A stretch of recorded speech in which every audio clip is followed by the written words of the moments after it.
వీడియోలో మనం దీర్ఘచతురస్రానికి సంబంధించిన చుట్టుకొలత, కర్ణం, వైశాల్యం అంటే ఆ మూడింటి మధ్య రిలేషన్ తెలుసుకున్నామండి. సంబంధం ఏ విధంగా ఉంటుంది, వాటి మధ్య సంబంధం కర్ణము, చుట్టుకొలత, వైశాల్యం అండి. ఇప్పుడు చూడండి, మనకు తెలుసండి పెరిమీటర్ దీర్ఘచతురస్రం యొక్క పెరిమీటర్ ఈక్వల్ టు ఏంటంటే 2/L+B అండి.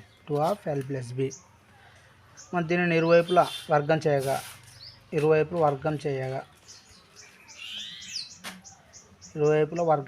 ఏమవుతుందండి?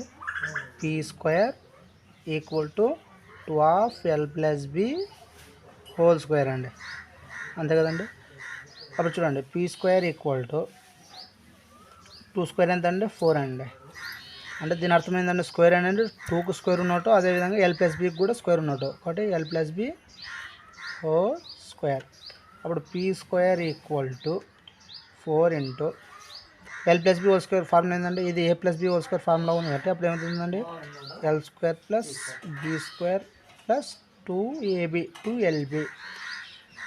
చూడండి, P² ఈక్వల్ టు 4 ఇంటూ తెలుసండి ఇటు చూడండి, L² + B².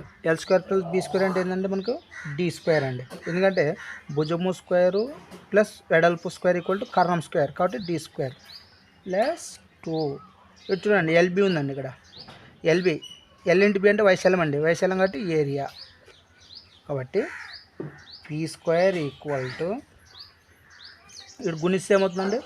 4D² + 4 2 8A. కాబట్టి దీర్ఘచతురస్రానికి సంబంధించిన చుట్టుకొలత, కర్ణము, వైశాల్యానికి మధ్య సంబంధం ఈ విధంగా ఉంటుందండి.